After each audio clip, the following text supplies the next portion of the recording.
Good evening.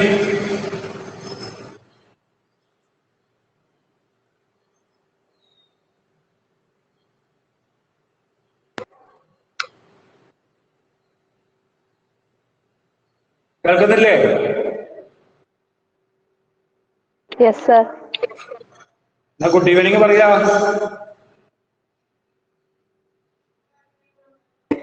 Good evening, sir.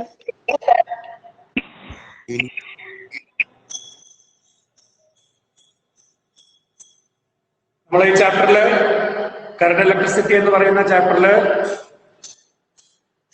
ഇപ്പൊ പഠിച്ചു കഴിഞ്ഞ ഭാഗം ഒന്ന് Ohm's law.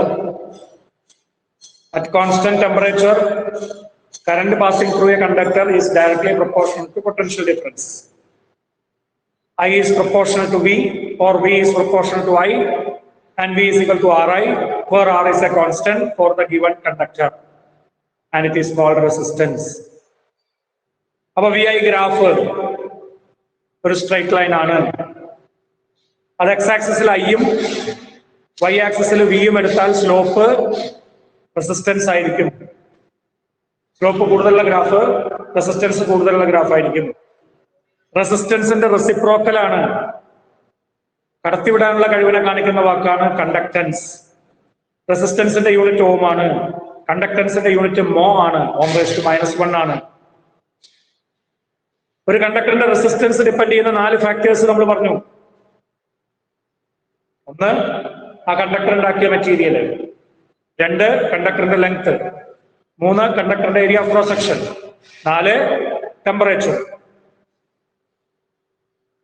R is proportional to length. R is inversely proportional to area of cross section. Therefore, R is equal to rho L by A. It's important ആയിട്ടുള്ള ഒരു formula കിട്ടി. Where rho is resistivity, a constant for the material. Resistance is constant for the conductor. That depends on length and area of cross section. While resistivity is constant for the material, it is independent of length and area of cross section. It depends on the material. ഏത് material കൊണ്ട് ഉണ്ടാക്കി? ഏറ്റവും resistivity കുറഞ്ഞ material ആണ് silver, അതിനേക്കാൾ resistivity കൂടുതലുള്ള material ആണ് copper, etcetera. ഇങ്ങനെ 4 ഫാക്ടേഴ്സ് നമ്മൾ റെസിസ്റ്റൻസ് ഡിപ്പെൻഡ് ചെയ്യുന്നത് പറഞ്ഞു. റെസിസ്റ്റിവിറ്റിയെ കുറിച്ച് പറഞ്ഞു. കണ്ടക്ടിവിറ്റി റെസിസ്റ്റിവിറ്റിയുടെ റെസിപ്രോക്കൽ ആണെന്ന് പറഞ്ഞു. Ohm's law in vector form J is equal to sigma E എഴുതിയിരുന്നു. J is current density, current per unit area of cross section. പരിശോധിക്കും. Sigma is നേരത്തെ പറഞ്ഞ conductivity. E is electric field intensity. J is equal to sigma E എന്നുള്ളത് Ohm's ലോയുടെ vector form ആയി വന്നതും derivation ഓർമ്മിക്കണം. പിന്നെ നമ്മൾ റിലാക്സേഷൻ ടൈം, ഡ്രിഫ്റ്റ് വെലോസിറ്റി, കറന്റുമായിട്ട് ഡ്രിഫ്റ്റ് വെലോസിറ്റിക്കുള്ള റിലേഷൻ, അതിൽ നിന്നുകൊണ്ട് ഓംസ്ലോനെ പ്രൂവ് ചെയ്തു, ഓംസ്ലോ നമ്മൾ ഡിറൈവ് ചെയ്തു. റെസിസ്റ്റിവിറ്റിയുടെ മെറ്റൽസിന്റെ കേസിലുള്ള എക്സ്പ്രഷൻ M/N² എന്നുള്ളത് ഡിറൈവ് ചെയ്തു. ഇത്രയും കാര്യങ്ങളൊക്കെയാണ് കഴിഞ്ഞ 2-3 ക്ലാസ്സുകളിൽ നമ്മൾ ചെയ്തത്. ഒരു പ്രധാനപ്പെട്ട situation R = rho L by A വെച്ചിട്ട് പ്രോബ്ലം ചോദിക്കും. A wire is stretched to double its length. A wire is stretched to double its length. What is the new resistance? പരീക്ഷയ്ക്ക് എത്ര പ്രാവശ്യം ചോദിച്ച ചോദ്യം. നീളം ഇരട്ടിയാക്കിയാൽ ഏരിയ പകുതിയാവും സ്ട്രെച്ച് ചെയ്യുമ്പോൾ, അപ്പൊ റെസിസ്റ്റൻസ് 4 ഇരട്ടിയാവും. അതൊക്കെ നമ്മൾ ചെയ്തിട്ടുണ്ട് പ്രോബ്ലങ്ങൾ. ഒരു വയർ അതിന്റെ നീളം 3 ഇരട്ടിയാക്കി സ്ട്രെച്ച് ചെയ്താൽ ഏരിയ 3-1 ചുരുങ്ങും, റെസിസ്റ്റൻസ് 9 ഇരട്ടിയായിട്ട് മാറും. ഇങ്ങനെ R = rho L by A നിങ്ങൾ ഉപയോഗിക്കാൻ നന്നായിട്ട് മനസ്സിലാക്കുക, പ്രോബ്ലം ചോദിക്കും. പിന്നെ ഇന്നലെ നമ്മൾ പറഞ്ഞ കാര്യമായിരുന്നു റെസിസ്റ്റൻസ് ടെമ്പറേച്ചറുമായിട്ടുള്ള ഡിപ്പെൻഡൻസിനെ കാണിക്കുന്ന ഒരു relation. RT is equal to R0 × 1 + α_t. T ടെമ്പറേച്ചറിലെ resistance RT-യും 0 ടെമ്പറേച്ചറിലെ resistance R0-യും തമ്മിലുള്ള ബന്ധം. അവിടെ ഒരു കോൺസ്റ്റന്റ് വന്നു, that is alpha, temperature coefficient of resistance എന്ന് പറഞ്ഞു. അതിന്റെ SI യൂണിറ്റ് Kelvin⁻⁻1 പരീക്ഷയ്ക്ക് ചോദിച്ചാണെന്ന് പറഞ്ഞു. എന്നിട്ട് 3 തരത്തിലുള്ള മെറ്റീരിയൽസിനെ നമ്മൾ പരിചയപ്പെട്ടു. ആൽഫ പോസിറ്റീവ് ആവും എല്ലാ മെറ്റൽസിനും, അതുകൊണ്ട് ടെമ്പറേച്ചർ കൂടിയാൽ റെസിസ്റ്റൻസ് കൂടും.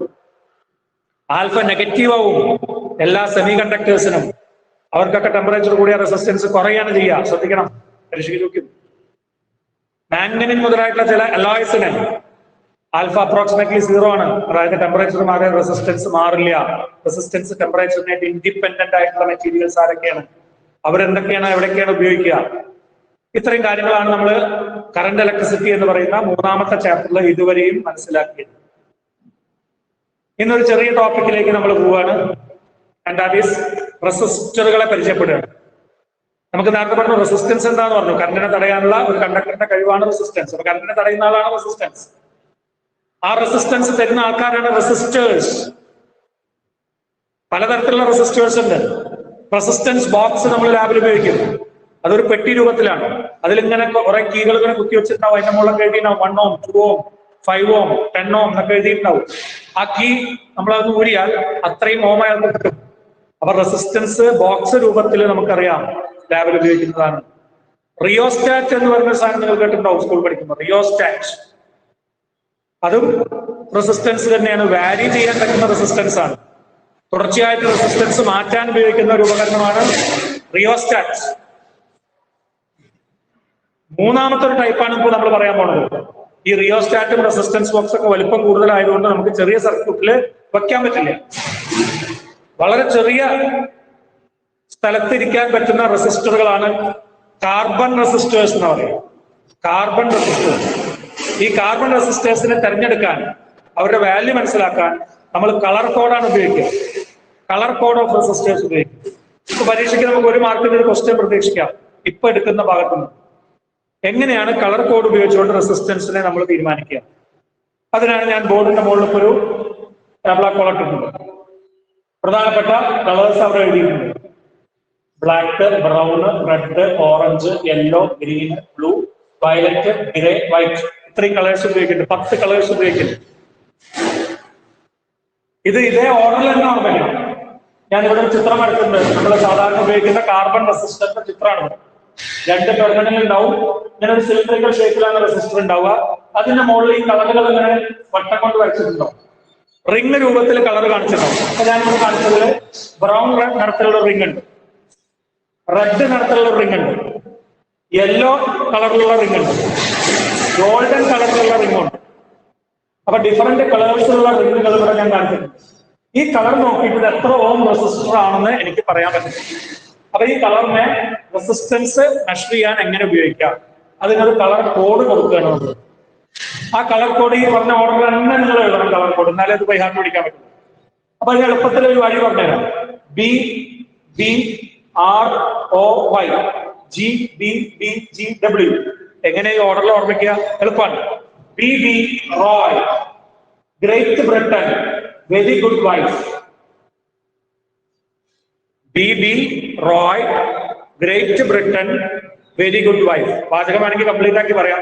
BB Roy of Great Britain has a very good wife.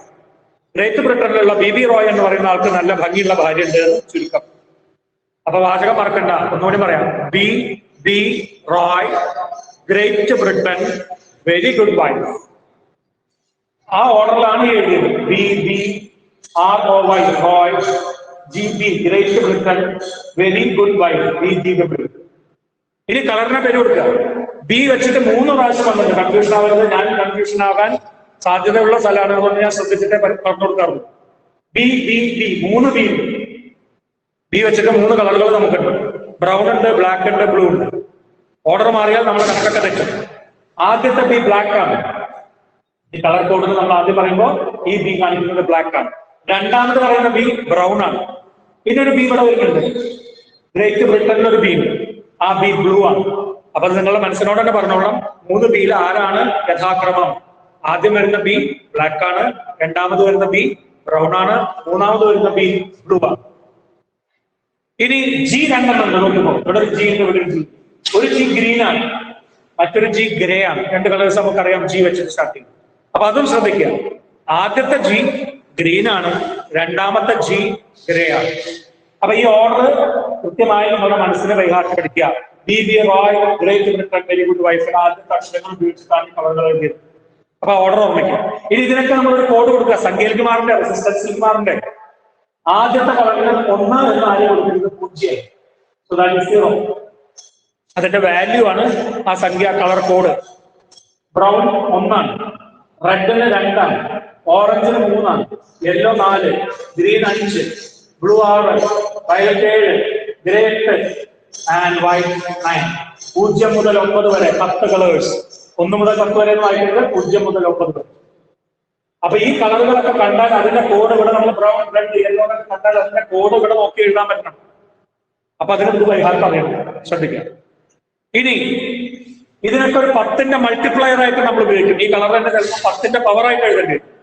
അപ്പൊ അതേപോലെ ഇവിടെ മൾട്ടിപ്ലയർ ആയിട്ട് വരുമ്പോൾ 10⁻0, 10⁻1, 10⁻2, 10⁻3, 10⁻4, 10⁻5, 10⁻6, 10⁻7, 10⁻8, 10⁻9. ചിലപ്പോൾ ഇത് സംഖ്യയായിട്ട് ഉപയോഗിക്കേണ്ടി വരും കളറിനെ. വേറെ ചില സമയത്ത് 10ന്റെ പവറായിട്ട് ഉപയോഗിക്കേണ്ടി വരും, ശ്രദ്ധിക്കുക.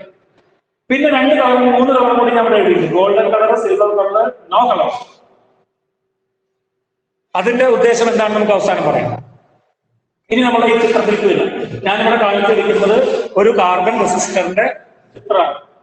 ആ കാർബൺ റെസിസ്റ്ററിൽ 4 റിങ്ങുകൾ കാണിച്ചിട്ടുണ്ട്, 4 വളയങ്ങളുണ്ട്.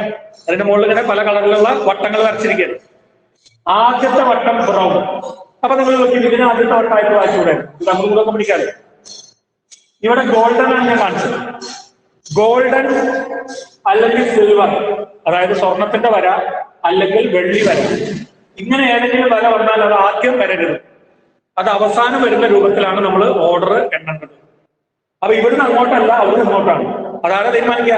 ഗോൾഡൻ കളറോ സിൽവർ കളറോ കണ്ട ഭാഗത്തു നിന്നല്ല നിങ്ങൾ എണ്ണാൻ തുടങ്ങേണ്ടത്, അതിന് മുമ്പുള്ള ഭാഗത്തു നിന്ന് തുടങ്ങും. അപ്പൊ ഇവിടുന്ന് അല്ല തുടങ്ങുന്നത്. അപ്പൊ ഗോൾഡൻ അങ്ങോട്ടല്ല എണ്ണുന്നത്. ഈ ഓർഡർ മാറിയാൽ നമ്മൾ കണക്കൊക്കെ തെറ്റും. അപ്പൊ ഗോൾഡന്റെ അല്ലെങ്കിൽ സിൽവറിന്റെ കളർ ഏതെങ്കിലും ഒന്നേ ഉള്ളൂ, ഗോൾഡൻ അല്ലെങ്കിൽ സിൽവർ. അതിന് നേരെ ഓപ്പോസിറ്റ് എണ്ണുന്നതാണ് നമ്മൾ കളർ കോഡ് ശ്രദ്ധിക്കേണ്ടത്. ആദ്യത്തെ കളർ കോഡ് ബ്രൗൺ ആണ് ഇവിടെ. അപ്പൊ ഗോൾഡിന്റെ അപ്പുറത്തുള്ള കളർ നോക്കി അത് ബ്രൗൺ ആണ്. ഏറ്റവും ആദ്യം പറഞ്ഞത് ബ്രൗൺ ആണ്. അതിന് കറസ്പോണ്ടിങ് ആയ കോഡ് എഴുതുക. ബ്രൗണിന് കറസ്പോണ്ടിങ് ആയിട്ടുള്ള കോഡ് ഏതാ? ഇതിൽ ബ്രൗൺ രണ്ടാമത്തെ കളറാണ്, അതിന്റെ നമ്പർ 1 ആണ്. അപ്പൊ ഞാൻ എഴുതാൻ പോവാണ്. ഈ ബ്രൗണിന് പകരമാണ് 1 എഴുതി, സംഖ്യയായി മാറാൻ പോകുന്നത്, ശ്രദ്ധിക്കാം. രണ്ടാമത്തെ കളർ ഏതാ? റെഡ് ആണ്. അതിന് കറസ്പോണ്ടിങ് ആയിട്ടുള്ള സംഖ്യ തന്നെ എഴുതുക. റെഡിന് കറസ്പോണ്ടിങ് ആയിട്ടുള്ള സംഖ്യ എത്രയാ? 2 ആണ്. അപ്പൊ 2. അപ്പൊ ആദ്യത്തെ 2 കളറിനും കറസ്പോണ്ടിങ് ആയിട്ടുള്ള നമ്പേഴ്സ് ഇവിടെ നോക്കി കോഡുകളാക്കി എഴുതി. മൂന്നാമത്തെ കളർ ഇവിടെ യെല്ലോ ആണ്. ഇനി സംഖ്യ എഴുതരുത്. അതിന് പകരമാണ് ഞാൻ രണ്ടാമത്തെ കോളം വരച്ചത്. മൾട്ടിപ്ലയർ ആണ്, 10ന്റെ പവർ ആണ്. ഇതിനോടുകൂടി മൾട്ടിപ്ലൈ ചെയ്യേണ്ട ആളാണ്, അത് 10ന്റെ പവർ ആണ്. അപ്പൊ 12 ഇൻറ്റു മൂന്നാമത്തെ കളറിന് കറസ്പോണ്ടിങ് ആയിട്ടുള്ള 10ന്റെ പവർ. മൂന്നാമത്തെ കളർ ഏതാ? യെല്ലോ. യെല്ലോ എന്ന് പറഞ്ഞാൽ 4. അപ്പൊ മൾട്ടിപ്ലൈ 10 × 4, 10⁻4. So 12 into 10⁻4 ohm. അപ്പൊ ഈ കളർ കോഡിന്റെ ഈ കാർബൺ റെസിസ്റ്റൻസ് 12 into 10⁻4 ohm ആണ്. എങ്ങനെ കിട്ടി? ഗോൾഡൻ അല്ലെങ്കിൽ യെല്ലോ വരുന്ന ഭാഗത്തു നിന്നല്ല എണ്ണാൻ തുടങ്ങേണ്ടത്, അതിന്റെ ഒപ്പോസിറ്റ് നിന്ന് എണ്ണുക. ആദ്യം കാണുന്ന കളറിന്റെ കറസ്പോണ്ടിങ് ആയ കോഡ് എഴുതുക, ഇവിടെ നോക്കി. രണ്ടാമത് കാണുന്ന കളറിന്റെ കറസ്പോണ്ടിങ് ആയ കോഡ് എഴുതുക. പിന്നെ ഇൻറ്റു മൂന്നാമത്തെ കളറിന് കറസ്പോണ്ടിങ് ആയ 10ന്റെ പവർ കൊണ്ട് മൾട്ടിപ്ലൈ ചെയ്യുക. ഉത്തരം ഓമിലാണ്. ഇനി നാലാമത്തെ ഒരു കളറുണ്ടല്ലോ ഇവിടെ, ഗോൾഡൻ. ചിലപ്പോൾ ഗോൾഡന് പകരം സിൽവർ ആവാം. സ്വർണത്തിന്റെ വട്ടത്തിന് പകരം ചിലപ്പോൾ വെള്ളി കൊണ്ട് ഉണ്ടാക്കിയ വരയും, വെള്ളി നിറത്തിലുള്ള വരയും. സ്വർണത്തിന് ഈ 4ാമത്തെ വര കാണിക്കുന്നത്, 4ാമത്തെ റിങ് കാണിക്കുന്നത് ടോളറൻസ് ആണ്. ടോളറൻസ് എന്ന് പറഞ്ഞാൽ അതിലുണ്ടാവുന്ന വ്യത്യാസം. ഇത് കൃത്യമായി ഇത്ര ഓമ കിട്ടണമെന്നില്ല, അതിൽ നിന്ന് കുറച്ച് ശതമാനം കൂടുകയോ കുറയുകയോ ആവും. കഴിഞ്ഞ നമ്മൾ പെർസെന്റേജ് ആണെന്ന് പറഞ്ഞ പോലെ കൃത്യമായി ഈ വാല്യൂ കിട്ടണമെന്നില്ല, അതിന് ചെറിയ മാറ്റം ഉണ്ടാവും. അതിനെയാണ് ടോളറൻസ് എന്ന് പറയുക. അത് ഗോൾഡൻ ആണെങ്കിൽ 5%, 5% വേരിയേഷൻ ഉണ്ടാവും. അതേസമയത്ത് അത് സിൽവർ ആണെങ്കിൽ 10%. അതേസമയത്ത് അത് നോ കളറാണ്, ഇവിടെ കളറൊന്നും ഇല്ലാത്ത റിങ്ങാണ് കണ്ടതെങ്കിൽ സാധാരണ അതിന് വരിക 20% വ്യത്യാസം വരും.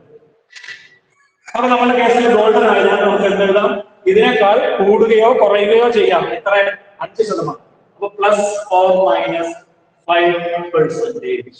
ഇതിന്റെ 5% കൂടുകയും ചെയ്യാം അല്ലെങ്കിൽ കുറയുകയും ചെയ്യാം. ഇതിന്റെ ഇടയിൽ ഉണ്ടാവാൻ 12 × 10⁻4 ഓമിന്റെ 5% കൂടുതലായിട്ടോ 5% കുറവ് വരെയോ ഇതിൽ ചെറിയ വ്യത്യാസം ഉണ്ടാവാം. കൃത്യം അതാവണമെന്നില്ല. ആ ടോളറൻസ് ആണ് 5%. ഏറ്റവും ടോളറൻസ് കുറഞ്ഞത്, ഏറ്റവും നല്ല കളറ് ഗോൾഡൻ കളറാണ്. മറ്റേത് 10% വ്യത്യാസം വരും, ഇത് 20% വ്യത്യാസം വരും. ഒരു കളർ ഓടല്ലാത്ത റിങ്ങായിരിക്കും. ഇപ്പൊ നിങ്ങൾക്ക് മനസ്സിലായിട്ടുണ്ടാവും. അപ്പൊ എന്താ ചെയ്തത്? ആദ്യം നമ്മൾ ഈ പറഞ്ഞ കളർ കോഡിന്റെ ഓർഡർ ഓർമ്മിക്കുക. ഓർഡർ ഓർമ്മിക്കാൻ ബ്രൗണും ബ്ലാക്കും ഒക്കെ തിരിച്ചറിയാൻ വേണ്ടിയിട്ടാണ് BB Roy great Britain very good wife, BB Roy great Britain very good wife എന്നുള്ള ഓർഡർ കൃത്യമായ കളേഴ്സിനെ ആദ്യം ഈ കോഡ് എഴുതുക. എന്നിട്ട് ആദ്യത്തെ B മാറരുത്, ബ്ലൂ കൊണ്ട് എഴുതിയൊക്കെ മാറിപ്പോകും. ആദ്യത്തെ B ബ്ലാക്ക് ആണ്, രണ്ടാമത്തെ B ബ്രൗൺ ആണ്, പിന്നെ വരുന്നത് B വരുന്നത് ബ്ലൂ ആണ്. G ആദ്യം കാണുന്ന G ഗ്രീൻ ആണ്, പിന്നെ വരുന്ന G ആണ് ഗ്രേ. ബാക്കി കളേഴ്സ് ഒന്നും നിങ്ങൾക്ക് കൺഫ്യൂസ്. ആറെന്ന് വിളിച്ചാൽ നിങ്ങൾ ആ റെഡ് എഴുതും, യെല്ലോ വൈ ആയിട്ട് എഴുതും, O എന്നുള്ളത് ഓറഞ്ച് എഴുതും. അതിലൊന്നും കൺഫ്യൂഷൻ ഇല്ല. അപ്പൊ ബിയും ജിയും ഓർമ്മയിൽ വെക്കും. ഇങ്ങനെ കളറുകൾ കണ്ടതിന് ശേഷം അടുത്തത് അതിന്റെ സംഖ്യയാണ്. ആദ്യത്തെ സംഖ്യ ഒരിക്കലും 1 എന്ന് എഴുതി പോരുത്, 0 ആണ്. ബ്ലാക്കിന് 0 വൈറ്റിൽ എത്തുമ്പോൾ 10 അല്ല 9 ആണ്. 0 മുതൽ 9 വരെ. അത് കഴിഞ്ഞാൽ അതിന് 10ന്റെ പവർ മൾട്ടിപ്ലയർ ആയിട്ട് ഓർമ്മിക്കും. ഇനി കളർ ഇങ്ങനെ നോക്കുക. ഇങ്ങനെ 4 റിങ്ങുകൾ ഉണ്ടാവും. അതില് ഗോൾഡനോ സിൽവറോ കാണുന്നതല്ല തുടങ്ങേണ്ടത്, അതിന്റെ ഓപ്പോസിറ്റ് എൻഡിലാണ് കൗണ്ട് ചെയ്യേണ്ടത്. ആദ്യത്തെ കളർ ഇവിടെ ബ്രൗൺ ആണ്, ഗോൾഡന്റെ നേരെ ഓപ്പോസിറ്റ് എൻഡ് നോക്കി, അപ്പൊ ബ്രൗൺ ആണ്. ബ്രൗണിന് കറസ്പോണ്ടിങ് ആയിട്ടുള്ള സംഖ്യ 1 ആണ്. റെഡ് ആണ് രണ്ടാമത്തെ കളർ, അതിന് കറസ്പോണ്ടിങ് ആയിട്ടുള്ള സംഖ്യ 2 ആണ്. അപ്പൊ 12 എഴുതി ഇൻറ്റു ബാക്കിയുള്ളത് 10ന്റെ പവർ ആണ്. അതാണ് യെല്ലോന് കറസ്പോണ്ടിങ് ആയിട്ട് 10ന്റെ പവർ. യെല്ലോ എന്ന് പറഞ്ഞാൽ 4 ആണ്, 10⁴ ആണ്.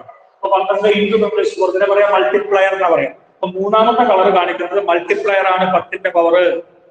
പിന്നെ നാലാമത്തെ കളർ കാണിക്കുന്നതിന്റെ ടോളറൻസ് ആണ് +1 ഗോൾഡൻ ആയതുകൊണ്ട് 5%, സിൽവർ ആണെങ്കിൽ 10%.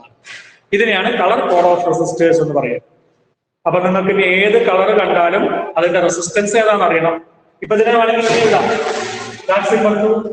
12 and 20 എഴുതാം. 12 ആണെങ്കിൽ 120 ഇൻറ്റു 10⁻³ എഴുതിക്കൂടെ. അപ്പൊ 12 ഇൻറ്റു 10⁻⁴ എഴുതുന്നതിനാണ് 20 ഇൻറ്റു 10⁻³ ഓം +or -5%. 10⁻³ ഓം. 10⁻³ ഓം എന്ന് പറഞ്ഞാൽ 1 കിലോ ഓം ആണ്. അപ്പൊ ഇത് ഉത്തരം എന്തായി? 120 കിലോ ഓം +or -5%. അപ്പൊ ഇതിനെ ഈ കളർ കണ്ടാൽ അത് 120 കിലോ ഓം ആണ് എന്ന് നിങ്ങൾക്ക് മനസ്സിലാവും. തിരിച്ചു ക്വസ്റ്റ്യൻ അങ്ങോട്ട് ചോദിക്കാം. 120 kilo ohm +or -5% colour code പറയുക. 120 കിലോ ഓം തരിക. കിലോ ഓം എന്നൊക്കെ നിങ്ങൾ ഇങ്ങനെയാക്കി മാറ്റി എഴുതണം. അപ്പൊ 120 ഇൻറ്റു 10⁻³ എഴുതണം. എന്നിട്ട് ആദ്യത്തെ 2 സംഖ്യ എഴുതിയിട്ട് 10ന്റെ പവർ ആക്കണം. ആദ്യത്തെ 2 സംഖ്യക്ക് കറസ്പോണ്ടിങ് ആയിട്ടുള്ള കളർ തീരുമാനിക്കണം. എന്നിട്ട് മൂന്നാമത്തെ കളർ 10ന്റെ പവറിന് കറസ്പോണ്ടിങ് ആയിട്ട് എഴുതണം. ഒരു എക്സാമ്പിൾ ഞാൻ ചെയ്തുതരാം. ആൻസർ ഈസ് ക്വസ്റ്റ്യൻ കാണാം. 22 കിലോ +or -10%. ഇതിന്റെ കളർ കോഡ് ഇപ്പൊ തന്നെ നോട്ടിൽ എഴുതിക്കോ. 22 kilo ohm +or -10%. What is the colour code? എല്ലാവരും സ്വന്തമായിട്ട് എഴുതുക. 22 kilo ohm +or -10%. What is the colour code? സ്വന്തമായിട്ട് എഴുതുക. ഞാൻ എഴുതാൻ പോകുന്നു. കിലോ എന്നുള്ളതൊക്കെ മാറ്റിയിട്ട് എഴുതണം. അപ്പൊ ഞാൻ എഴുതി 22 ഇൻറ്റു 10⁻³ ഓം +or -10%. ആദ്യത്തെ സംഖ്യ 2.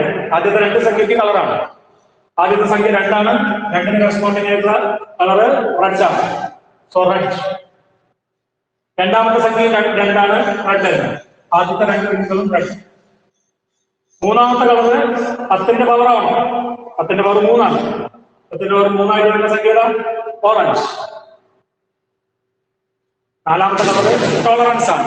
ടോളറൻസ് 10% വരുന്ന ടോളറൻസ് ഏതാ? സിൽവർ ആണ്. അപ്പൊ റെഡ് ഓറഞ്ച് സിൽവർ കളർ ആയിരിക്കും ഇതിന്റെ സ്ഥാനത്ത് ഉണ്ടാവുക. അപ്പൊ അതാരായിരിക്കും? 22 കിലോ ഓം +or -10%. ഇങ്ങനെ ഏത് കളർ വന്നാലും റെസിസ്റ്റൻസ് കാണാനും റെസിസ്റ്റൻസ് പറഞ്ഞാൽ കളർ കോഡ് എഴുതാനും മനസ്സിലാവണം.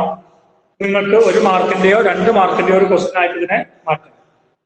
ഓക്കെ, നിങ്ങൾ ഏത് റെസിസ്റ്റൻസും എഴുതി വെക്കുക, അതിന്റെയൊക്കെ കളർ കോഡും സ്വയം പറയാം. Okay okay. അപ്പൊ ഞാൻ ചോദിക്കുകയാണ് 10 ഓമിന്റെ colour 10 ohm +or -20%. What is the colour code? 10 ഓമിന് കറസ്പോണ്ടിങ് ആയിട്ടുള്ള കളർ കോഡ് എത്രയാ? നിങ്ങൾ പറയും 10ന്റെ പവർ ഒന്ന് മൾട്ടിപ്ലൈ ചെയ്യാൻ. എഴുതിക്കോ. 10 ഇൻറ്റു 10⁻⁴ എഴുതിക്കൂടെ. 10ന്റെ പവർ അവിടെ 0 അല്ലേ? 10 ഇൻറ്റു 1 അല്ലേ? ആ 1ന് പകരം 10⁻⁴ എഴുതാം. അപ്പൊ കളർ എന്താ വരിക? ആദ്യത്തെ 1 ഇവിടെ നോക്കുക, ബ്രൗൺ. രണ്ടാമത്തെ കളർ 0. ആരാണ്? ബ്ലാക്ക്. ബ്രൗണും ബ്ലാക്കും വരുമ്പോൾ മുഴുവനായിട്ട് എഴുതാം. BB എന്ന് എഴുതിയാൽ മനസ്സിലാവില്ല. മൂന്നാമത്തെ കളർ കൺവെൻഷൻ സീറോ, സീറോയുടെ കറസ്പോണ്ടിങ് ചെയ്യുന്ന ബ്ലാക്ക്, ബ്ലാക്ക്. നാലാമത്തെ കളർ 20% നോ കളർ, കളറൊന്നുമില്ല. അപ്പോ brown black black no colour ആണെങ്കിൽ അതിന്റെ അർത്ഥം 10 ഓം ±20% ആണ്. ഇങ്ങനെ ഏത് റെസിസ്റ്റൻസും നിങ്ങൾ ചെക്ക് ചെയ്യുക, അതിന്റെ കളർ കോഡ് എഴുതുക, കളർ കോഡ് തന്നാൽ വെച്ച് റെസിസ്റ്റൻസ് കാണാൻ പറ്റും. ഇതാണ് ഇന്ന് നമ്മൾ പഠിപ്പിക്കാൻ ഉദ്ദേശിച്ച ആദ്യത്തെ ടോപ്പിക്. അപ്പൊ പലതരത്തിലുള്ള റെസിസ്റ്റൻസ് ബോക്സ് രൂപത്തിലാവാം, റിയോസ്റ്റാറ്റ് രൂപത്തിലാവാം. ഇപ്പൊ നമ്മൾ പറഞ്ഞത് കാർബൺ റെസിസ്റ്റർ ആണ്. കാർബൺ റെസിസ്റ്റൻസ് ഒരു ഷേപ്പ് ഇങ്ങനെയാണ്, അത് കളർ വെച്ചിട്ടാണ് അതിന്റെ റെസിസ്റ്റൻസ് നമ്മൾ ലൊക്കേറ്റ് ചെയ്യുക. കളർ കോഡ് ഓഫ് റെസിസ്റ്റേഴ്സ് കാണാൻ വേണ്ടിയിട്ടാണ് നമ്മൾ ഇങ്ങനെ DB Roy great Britain very good wise എന്നൊരു കോഡ് ഉണ്ടാക്കി അതിനനുസരിച്ച് സംഖ്യകൾ എഴുതി ടോളറൻസ് ഒക്കെ നോക്കി കാൽക്കുലേറ്റ്. മനസ്സിലായി എന്ന് കരുതുന്നു. Colour code of resistors. അടുത്ത ടോപ്പിക് എന്ന് നമ്മൾ എടുക്കേണ്ടത് രാവിലെ നമ്മളോട് ശ്രദ്ധിക്കാൻ പഠിക്കാൻ പറ്റുന്ന സാധനമാണ് limitations of Ohm's law. Ohm's ലോയുടെ പരിമിതികൾ. പരീക്ഷയ്ക്ക് 2 പോയിന്റ് എഴുതുന്നു. What are the limitations of Ohm's? Ohm's law is not a universal. Ohm's law ഒരു പ്രപഞ്ച നിയമമല്ല. ന്യൂട്ടന്റെ നിയമങ്ങൾ പ്രപഞ്ച നിയമങ്ങളാണ്, ഒരു സ്ഥലത്തും അത് തെറ്റില്ല. പക്ഷേ Ohm's law is not a universal law. ലോകത്തിൽ എല്ലാ സമയത്തും അനുസരിക്കുന്ന നിയമമല്ല ഓംസ് ലോ. പല സ്ഥലത്തും അത് ഡിസൊബേ ചെയ്യും, അനുസരിക്കാതിരിക്കും, വയലേറ്റ് ചെയ്യും. അപ്പൊ ചോദ്യം അതാണ്, ഓംസ് ലോയുടെ ലിമിറ്റേഷൻ എന്താണ്? അല്ലെങ്കിൽ ഓംസ് ലോ യൂണിവേഴ്സൽ ലോ എന്തുകൊണ്ടാണ്? യൂണിവേഴ്സൽ ലോ അല്ല എന്തുകൊണ്ടാണ്? അല്ലെങ്കിൽ ഓംസ് ലോ അനുസരിക്കുന്നവരും ഓംസ് ലോ അനുസരിക്കാത്തവരും.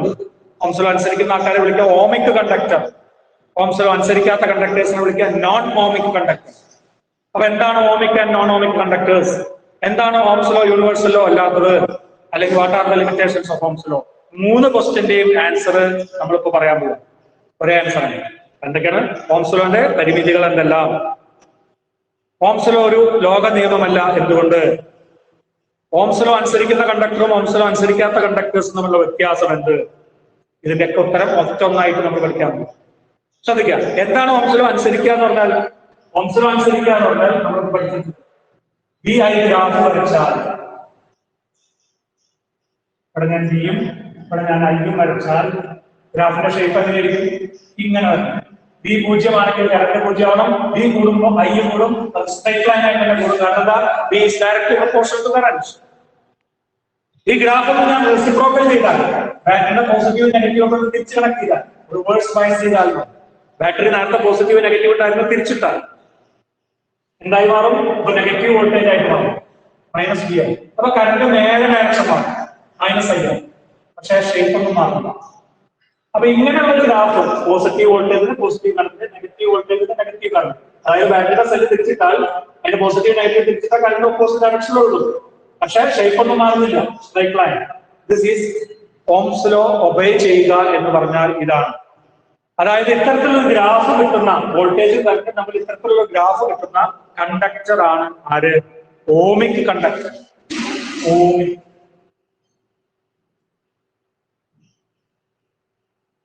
ഓംസ് ലോ അനുസരിക്കുന്ന കണ്ടക്ടർ. പക്ഷേ എല്ലാ കണ്ടക്ടേഴ്സിന്റെയും ഗ്രാഫിന്റെ ഷേപ്പ് ഇങ്ങനെ ലീനിയർ അല്ല, സ്ട്രൈറ്റ് ലൈൻ അല്ല. അപ്പൊ ഒന്നാമത്തെ limitation, the linearity or the straight line shape of VI graph is not for all conductors. എല്ലാ കണ്ടക്ടേഴ്സിനും ഇങ്ങനെയല്ല. For example, diode, പരീക്ഷയ്ക്ക് ഓർമ്മിച്ച് വെക്കണം, ട്രാൻസിസ്റ്റർ, എക്സെട്രാ. ഡയോഡ്, ട്രാൻസിസ്റ്റർ നമ്മൾ സ്കൂളിൽ പഠിച്ചിട്ട് നമ്മുടെ ചാപ്റ്റർ നമ്പർ 14 വരുന്നുണ്ട് ഇലക്ട്രോണിക്സ്. അവരിലൊക്കെ ഗ്രാഫ് വരയ്ക്കാൻ പോയാൽ നമ്മൾ ഇങ്ങനെയാണ്. ശ്രദ്ധിച്ചോളൂ, ഞാൻ പോയിന്റ് എഴുതുന്നത്. ഇവിടെ ഞാൻ വോൾട്ടേജ് എടുത്തു, ഇവിടെ കറണ്ട് എടുത്തു, ഇത് പോസിറ്റീവ് വോൾട്ടേജ് ആണ്, അതായത് ഫോർവേഡ് ബയസിംഗ് എന്ന് പറയും.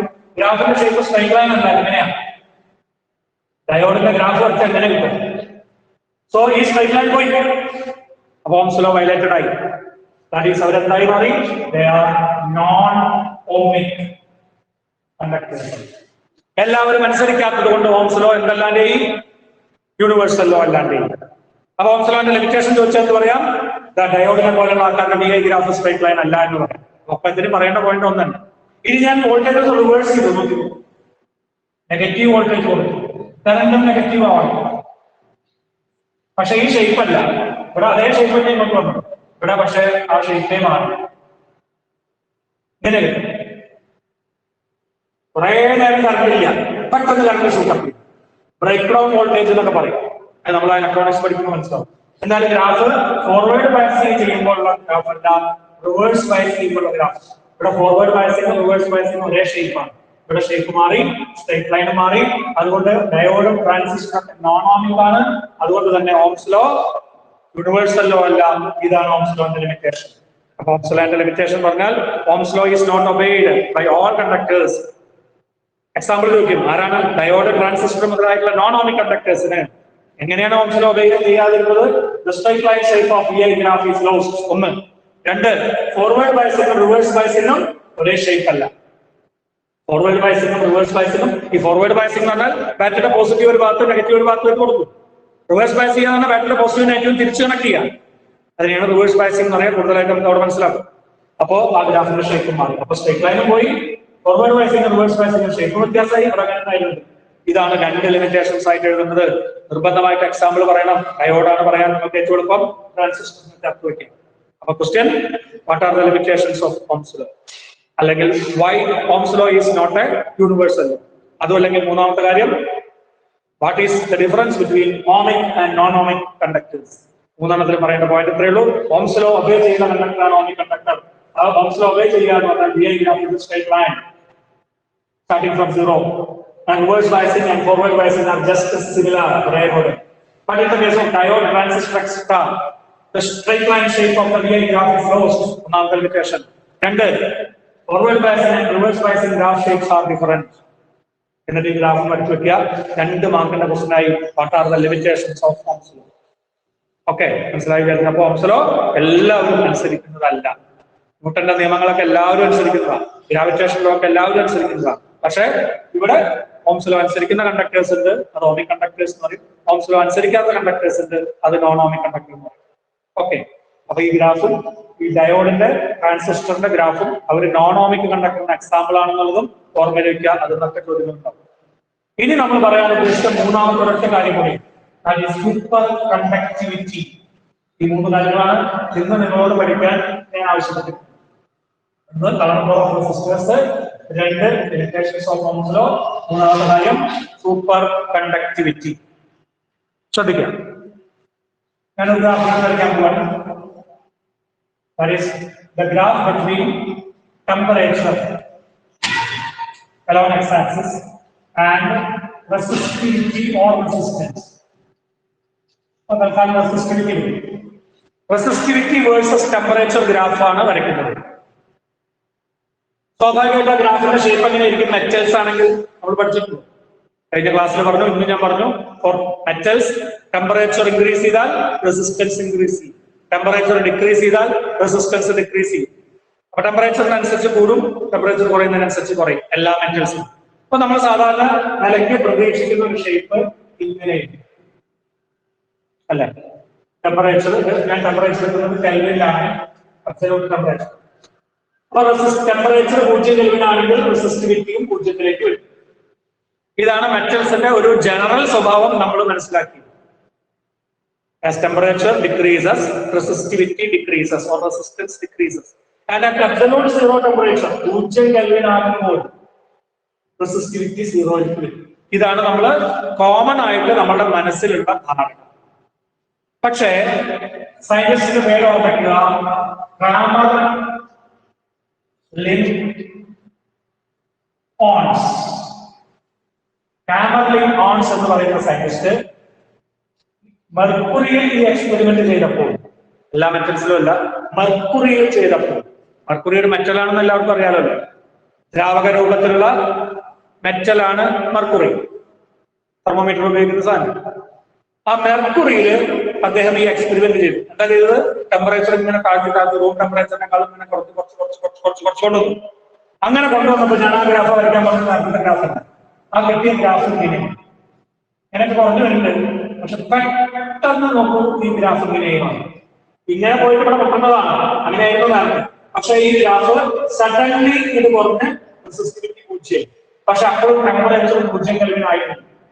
ഈ കെൽവിൻ ടെമ്പറേച്ചർ മെർക്കുറിയുടെ കേസില് 4.18 കെൽവിൻ ആയിരുന്നു. അപ്പൊ 0 കെൽവിൻ ആകുന്നതിന് മുമ്പ് റെസിസ്റ്റിവിറ്റി പെട്ടെന്ന് സീറോയിലേക്ക് താഴ്ന്നു. 0 കെൽവിൻ ആകുന്നതിന് മുമ്പ്, അതായത് അബ്സല്യൂട്ട് സീറോ ആകുന്നതിന് മുമ്പ് ചില മെറ്റൽസിന്റെ റെസിസ്റ്റിവിറ്റി പെട്ടെന്ന് ഫോൾ ചെയ്ത് സീറോ ആയി. ആ ഫിനോമിനൻ ആദ്യമായി കണ്ടെത്തിയത് കാമർലിൻ ഓൺസ് ആണ്. കണ്ടെത്തിയ മെറ്റൽ മെർക്കുറിയാണ്. അപ്പോഴുണ്ടായ ടെമ്പറേച്ചർ, ആ റെസിസ്റ്റിവിറ്റി 0 ടെമ്പറേച്ചർ 0 കെൽവിൻ അല്ല, എത്രയാ 0 കെൽവിൻ ആവുന്നതിന് മുമ്പ് തന്നെ 4.18 കെൽവിൻ ആയിട്ടുള്ളൂ. This phenomenon is called superconductivity. നമുക്ക് ആധുനിക കാലത്ത് ഏറ്റവും ഡിമാൻഡിംഗ് ആയിട്ടുള്ള ഒരു ടോപ്പിക്കാണ് superconductivity. What is superconductivity? അതിജാലകത മലയാളത്തിൽ. ഫിനോമിനന്റെ പേര് ആദ്യം പറയാം, സ്റ്റേറ്റ്മെന്റ് ആദ്യം പറയാം. എന്താണ് superconductivity? The sudden fall, പെട്ടെന്നുള്ള വീഴ്ച. ആരുടെ? In resistivity to zero. The sudden fall of resistivity to zero. ഏതിനു മുമ്പ്? Before reaching absolute zero temperature is called superconductivity. Absolute zero temperature ആകുന്നതിന് മുമ്പ്, 0 കെൽവിൻ ടെമ്പറേച്ചർ ആകുന്നതിന് മുമ്പ് റെസിസ്റ്റിവിറ്റി പെട്ടെന്ന് 0ത്തിലേക്ക് വീഴുന്നതിനെ, താഴുന്നതിനെ പറയുന്ന പേരാണ് super conductivity. The sudden fall in resistivity to zero before reaching absolute zero temperature is called superconductivity, and it is discovered by Onnes, Kamerlingh Onnes. ഏതിലാണ്? In the case of mercury. And that temperature at which the resistivity becomes zero is called transition temperature. Transition temperature. ആ temperature ആണ് transition temperature. ഇവിടെ അത് 4.18 kelvin. അതുവരെയും resistivity ഉണ്ടായിരുന്നു, പെട്ടെന്ന് resistivity zero ആയി. Resistivity zero ആയ കണ്ടക്ടിവിറ്റി ഇൻഫിനിറ്റി ആയി, കണ്ടക്ടൻസ് ഇൻഫിനിറ്റി ആയി. സുഖമായി കണ്ണിനെ കടത്തിവിടും, ഒരു തടസ്സമില്ല. സൂപ്പർ കണ്ടക്ടേഴ്സ് നിങ്ങൾ പഠിച്ചിട്ടുണ്ടാവും. എവിടെ സൂപ്പർ കണ്ടക്ടേഴ്സ് ഉപയോഗിക്കുക? കമ്പ്യൂട്ടറിൽ ഉപയോഗിക്കുന്നുണ്ട് സൂപ്പർ കമ്പ്യൂട്ടേഴ്സ്. ഇപ്പൊ നമ്മൾ 5G ജനറേഷൻ ഇന്റർനെറ്റ് കാലത്തിലേക്ക് എത്തി. അഞ്ചാമത്തെ ജനറേഷനായി. 1G 2G 3G 4G ഇപ്പൊ നിങ്ങളുടെ മൊബൈൽ കാണാം. ഈ 5Gയിലേക്ക് വരികയാണ്. അങ്ങനെ 5G ജനറേഷനിലേക്ക് വരുമ്പോൾ നമ്മളുടെ കമ്പ്യൂട്ടറുകളുടെയൊക്കെ സ്പീഡ് കൂടണം. അവിടെ ഏറ്റവും തടസ്സം കുറഞ്ഞ കറണ്ട് അതിലൂടെ പ്രവഹിക്കണം. അപ്പൊ ഉപയോഗിക്കുന്ന കണ്ടക്ടേഴ്സ് ആണ് സൂപ്പർ കണ്ടക്ടേഴ്സ്. അപ്പൊ സൂപ്പർ കണ്ടക്ടേഴ്സ് ഉപയോഗിച്ചിട്ട് നമ്മൾ വളരെ വേഗത്തിലുള്ള കമ്പ്യൂട്ടറുകൾ രൂപകൽപ്പന ചെയ്യാൻ പോവുക. സ്പീഡാണ്. മറ്റൊന്ന് ഇലക്ട്രിക്കൽ. ഇപ്പൊ നമ്മൾ വീട്ടിലേക്കൊക്കെ ഇലക്ട്രിസിറ്റി വരുന്നുണ്ട്, അവിടെയൊക്കെ റെസിസ്റ്റൻസ് ഉള്ള കമ്പി കൂടെയാണ് വരുന്നത്. സ്വാഭാവികമായിട്ട് അവിടെ എനർജി ലോസ് ഉണ്ടാവും. അപ്പൊ സൂപ്പർ കണ്ടക്ടിങ് കേബിൾസ് ആണ് ഉപയോഗിക്കുന്നതെങ്കിൽ എനർജി ലോസ് ഉണ്ടാവില്ല, ഹീറ്റ് എനർജി ലോസ് ഉണ്ടാവില്ല. കാരണം റെസിസ്റ്റൻസ് ഇല്ല. റെസിസ്റ്റൻസ് ഉണ്ടെങ്കിലല്ലേ ഹീറ്റ് എനർജി I²RT ബ്രൂക്സിലൊക്കെ നിങ്ങൾ പഠിച്ചിട്ടുണ്ട്. അപ്പൊ എനർജി ലോസ് ഒട്ടും ഇല്ലാതെ, ഹീറ്റിന്റെ രൂപത്തിൽ ലോസ് ഇല്ലാതെ എനർജി ഒരു ഭാഗത്തുനിന്ന് പവർ ട്രാൻസ്മിഷൻ നടത്താൻ സൂപ്പർ കണ്ടക്ടിങ് കേബിൾസ് ഉപയോഗിക്കാം. രണ്ടാമത്തെ ഉപയോഗം. മൂന്നാമത്തെ ഉപയോഗം, നമുക്ക് സ്ട്രോങ് മാഗ്നറ്റുകൾ ഉണ്ടാക്കാം. നിങ്ങൾ പഠിച്ചിട്ടുണ്ട് solenoid, electro magnet. Current pass ചെയ്താൽ മാഗ്നറ്റ് ആയിട്ട് മാറും. അങ്ങനെ കറണ്ട് പാസ് ചെയ്താൽ മാഗ്നറ്റ് ആക്കാൻ ഉപയോഗിക്കുന്ന കോയിലുകൾ സൂപ്പർ കണ്ടക്ടേഴ്സ് ആണെങ്കിൽ സ്ട്രോങ് മാഗ്നറ്റുകൾ ഉണ്ടാക്കാം. അപ്പൊ സ്ട്രോങ് ഇലക്ട്രോ മാഗ്നറ്റ്സ് ഉണ്ടാക്കാൻ സൂപ്പർ കണ്ടക്ടേഴ്സ് ഉപയോഗിക്കും. അതായത് റെസിസ്റ്റിവിറ്റി 0 കണ്ടക്ടേഴ്സ് ഉപയോഗിക്കും. സൂപ്പർ കണ്ടക്ടിവിറ്റി കാണിക്കുന്ന മെറ്റീരിയൽസ് ഉപയോഗിക്കുന്ന. Energy transmission without energy loss അതിന് ഉപയോഗിക്കും. പവർ ട്രാൻസ്മിഷൻ നടത്താൻ, എനർജി ലോസ് കുറഞ്ഞ് പവർ ട്രാൻസ്മിഷൻ നടത്താൻ സൂപ്പർ കണ്ടക്ടേഴ്സ് ഉപയോഗിക്കും. കമ്പ്യൂട്ടറുകൾ ഉണ്ടാക്കാൻ സൂപ്പർ കണ്ടക്ടേഴ്സ് ഉപയോഗിക്കും. 2-3 ഉപയോഗങ്ങൾ ഓർമ്മിക്കുക. ഒന്നുകൂടി പറയാം, എന്താണ് സൂപ്പർ കണ്ടക്ടിവിറ്റി? ടെമ്പറേച്ചർ 0 കെൽവിൻ ആകുന്നതിന് മുമ്പ് റെസിസ്റ്റിവിറ്റി 0ത്തിലേക്ക് താഴുന്നതിനെ, പെട്ടെന്ന് താഴുന്നതിനെ വിളിക്കുന്ന പേരാണ് സൂപ്പർ കണ്ടക്ടിവിറ്റി. കണ്ടെത്തിയ സയന്റിസ്റ്റിന്റെ പേര് കാമർലിംഗ് ഓൺസ്. കണ്ടെത്തിയ വസ്തുവിന്റെ പേര് മെർക്കുറി. മെർക്കുറിയിലെ ട്രാൻസിഷൻ ടെമ്പറേച്ചർ, സാധാരണ കണ്ടക്ടർ സൂപ്പർ കണ്ടക്ടർ ആയിട്ട് മാറുന്ന, റെസിസ്റ്റിവിറ്റി 0 ആകുന്ന ആ ട്രാൻസിഷൻ ടെമ്പറേച്ചർ 4.18 കെൽവിൻ ആയിരുന്നു. പക്ഷെ ഇന്ന് ഗവേഷണങ്ങൾ നടക്കുകയാണ്. നമ്മളുടെ 0 ഡിഗ്രി സീലോ അല്ലെങ്കിൽ റൂം ടെമ്പറേച്ചറിൽ തന്നെയോ ഒരു കണ്ടക്ടറിനെ, ഒരു മെറ്റലിനെ സൂപ്പർ കണ്ടക്ടർ ആക്കി മാറ്റാൻ പറ്റുമോ? അതിനു വേണ്ടിയിട്ടുള്ള അലോയ്സ് ഉണ്ടാക്കിക്കൊണ്ടിരിക്കുക. ഇത് മെർക്കുറി അലോയ് ഒന്നല്ല. അങ്ങനെ അലോയ്സ് ആയിട്ട് മാറ്റിയിട്ട് എന്ത് ചെയ്യാൻ നോക്കുകയാണ്? ഹൈ ടെമ്പറേച്ചറിൽ തന്നെ, റൂം ടെമ്പറേച്ചറിൽ തന്നെ സൂപ്പർ കണ്ടക്ടർ ആവണം, റെസിസ്റ്റിവിറ്റി 0 ആവണം. 4.18 കെൽവിനൊക്കെ കുറേ ആൾക്കാരല്ല, നമുക്ക് പ്രാക്ടിക്കൽ അല്ല. അപ്പൊ നമ്മളുടെ ഉദ്ദേശം റൂം ടെമ്പറേച്ചറിൽ തന്നെ സൂപ്പർ കണ്ടക്ടർ എങ്ങനെ ഉണ്ടാക്കാം, അതിനെക്കുറിച്ചുള്ള സ്റ്റഡി അലോയ്സിന്റെ രൂപത്തിൽ ഇപ്പോൾ നടന്നുകൊണ്ടിരിക്കുകയാണ്. അപ്പൊ അതിന്റെ ഉപയോഗങ്ങളും ഇപ്പൊ നമ്മൾ പറഞ്ഞു. അപ്പൊ തൽക്കാലം ഞാനിന്ന് ക്ലാസ് എടുത്ത 3 പ്രധാനപ്പെട്ട points: 1 colour code of carbon resistors, 2 limitations of Ohm's law, 3ാമത്തെ കാര്യം പറഞ്ഞ സൂപ്പർ കണ്ടക്ടിവിറ്റി, അതിന്റെ സൂപ്പർ കണ്ടക്ടറിന്റെ അപ്ലിക്കേഷൻസ്. ഇത്രയും കാര്യങ്ങൾ വേഗം ഒന്നുകൂടി നോട്ട് ബുക്ക് എടുത്ത് വായിക്കുക. നോട്ട് എഴുതാത്തവർ എഴുതുക, ക്ലിയർ ചെയ്യും. ഓക്കെ. എന്തെങ്കിലും സംശയങ്ങൾ ഉണ്ടെങ്കിൽ ചോദിക്കാം, അല്ലെങ്കിൽ അടുത്ത ക്ലാസ്സിൽ നമുക്ക് വീണ്ടും കാണുന്നവരെ thank you, bye. Thank you, sir. Thank you, sir. Thank you, sir.